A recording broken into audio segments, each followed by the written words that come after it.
Research scientists are professional knowledge producers. They undertake a difficult, sophisticated and specialized form of knowledge production through various kinds of research within different scientific disciplines. Knowledge advances in these disciplines through making available the research results to other scientists who scrutinize, assimilate, and add to their personal knowledge bank for access and use in the development of their own ideas, their hypotheses, experiments, and the interpretation and evaluation of their own results. The primary means of disseminating research knowledge to those other scientists then is through the publication of papers within discipline-based academic journals.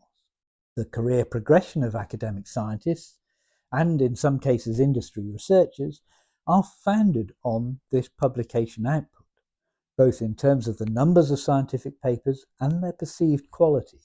Their perceived value is based on the reputation of the journal in which the work is published and the number of citations that the paper subsequently receives from other scientists in their own publications. The concept of research excellence is based upon this use of numbers and quality aspects of research publications. The more papers that are highly cited in more highly regarded scientific journals is considered to relate to a measure of research excellence. This is seen as important at both an individual and a national level, where scientific excellence is often measured on the basis of numbers of highly cited publications, especially with regard to research expenditure. The bibliometrics associated with academic publications has therefore become a whole discipline of study in its own right. But what is really interesting is not the number of papers that are published irrespective of the journal involved. What is really interesting is the number of citations per paper and whether or not the papers are actually read by scholars at all. Citations are taken as a measure of value placed on scientists on each other's research, if you like, of scholarly impact. This is clearly important for individuals and for career development, but the scary part is that the average number of citations per paper is remarkably low, as are the number of downloads and the readership per scientific paper. This issue and its importance is addressed in my book in detail.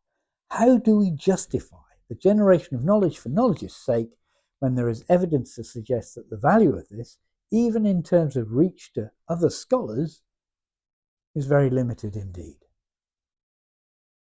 So if there is evidence that a great deal of scientific endeavour published in papers is not downloaded, read, or cited by other scholars, then how do we assess its value?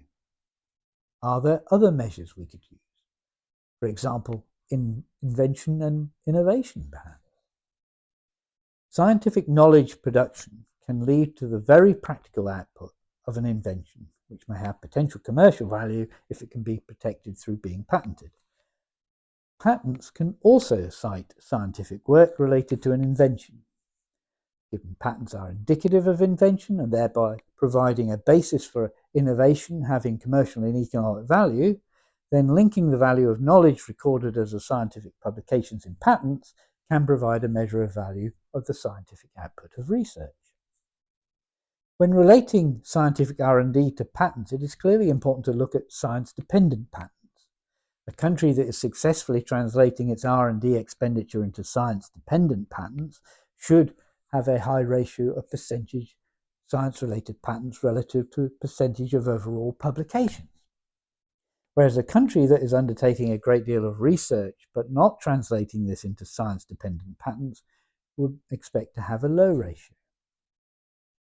A 2020 study across 30 nations by Ali Ghazni of the Islamic World Science Citation Center demonstrated that countries vary widely in this ratio, with the US and Japan having the highest scores, that is, the greater ability to translate science into patents.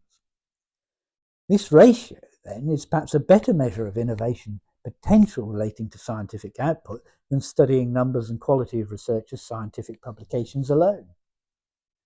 If we need a measure of the value of scientific output for both an individual and a nation, and we do, then the ratio of scientific papers published in journals relative to those published in patents, then this produces a much better indicator of innovative potential than papers alone.